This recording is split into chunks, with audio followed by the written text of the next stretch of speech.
Brian, I don't have work experience and it's keeping me from getting a job. Yeah, it's the work experience paradox. You know, to get work experience, well, you're gonna need work experience. And today I wanna do two things. Number one, I wanna recalibrate your mindset towards your insecurity of having no work experience. And the second thing, I wanna reveal the reason why you're not getting a job, and it's not because of your lack of experience. So let's get into it. Hey guys, it's Brian back at you with another video where my goal is to help you unlock a rewarding career and a life you'll be proud of. And if you want more job search tips and career growth insights so that you guys can land that dream job, switch careers, or grab that next promotion, then hit that subscribe button. Now, for those of you that have zero or little work experience and are looking for a job, I'm here for you. In fact, this video will be in a series of videos geared to helping people with zero work experience to help you guys land that job. So be sure to hit that bell notification as well. All right, people, your insecurity of no work experience is showing and it's turning employers off.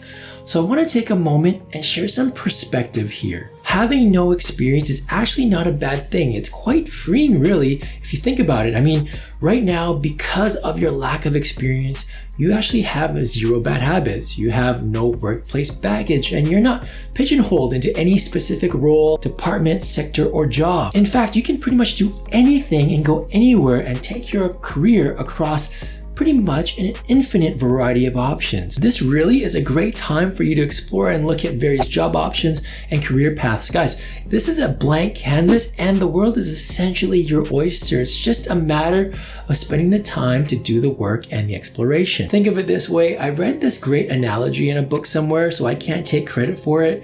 Essentially, it's this. You have about 80,000 hours of your life dedicated to your career. Now, let's say you and your friends are going to go out for dinner, and dinner is about what? 2 hours? And so you spend 5 minutes trying to figure out where to go. So of that 2 hours, you spent about 4% of that time to figure out where you guys want to go for dinner. Now, bringing that logic to your career, 40% of 80,000 hours is 3,200 hours. That's right. Based on this, you should be spending about 3,200 hours to figure out where you want to go. And that means trial and error, networking, meeting people, research, and so on. And I'm not saying you have to find your ultimate purpose in life.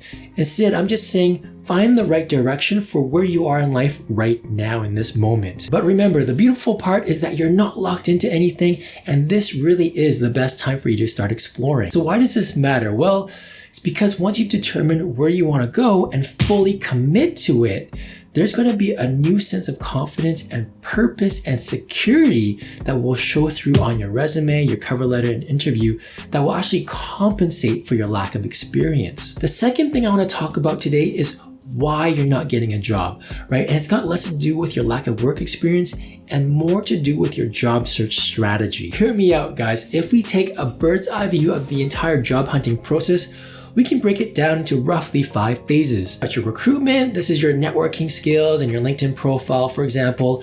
And then you've got your screening phase, which is, where they evaluate your resume and cover letter.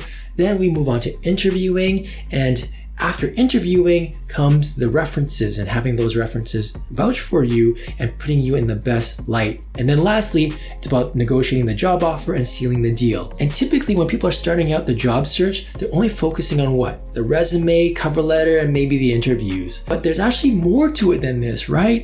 If you look at what we actually have here, really the first step you need to accomplish is to get someone like an HR recruiter to want to read your resume. And that means having a really good LinkedIn profile and having a good network so that they can introduce you to the right person, and that right person reads your resume. It doesn't matter if you have the best resume in the world. If no one wants to read your resume, or if you can't get the resume in front of the right eyeballs, the resume is essentially useless. Here's another example. Let's say you're on the call with a recruiter that's still sussing you out in the first phase of the job search process. And then she hits you, boom, with a question regarding your salary expectation. Well, if you think about it, the salary expectation is actually way down the line in the job search process. But because you've been focused on, say, just the resume and the cover letter part and the networking part, you've completely been thrown for a loop and you didn't know how to answer this salary question, and as a result, you didn't impress the recruiter enough so that she would end up essentially just ghosting you. So what's happening here is that you're not thinking bigger and across the entire job search process and building out a strategy for each phase of the process. And it's the weakest links here that's really hurting you, not your lack of experience. Does this make sense? Now, I do offer one-on-one mentoring sessions where I've successfully helped clients with little to no experience. It's probably the fastest way to get things moving. And I know some of you are like, Brian, you know what? Just tell me what I need to do.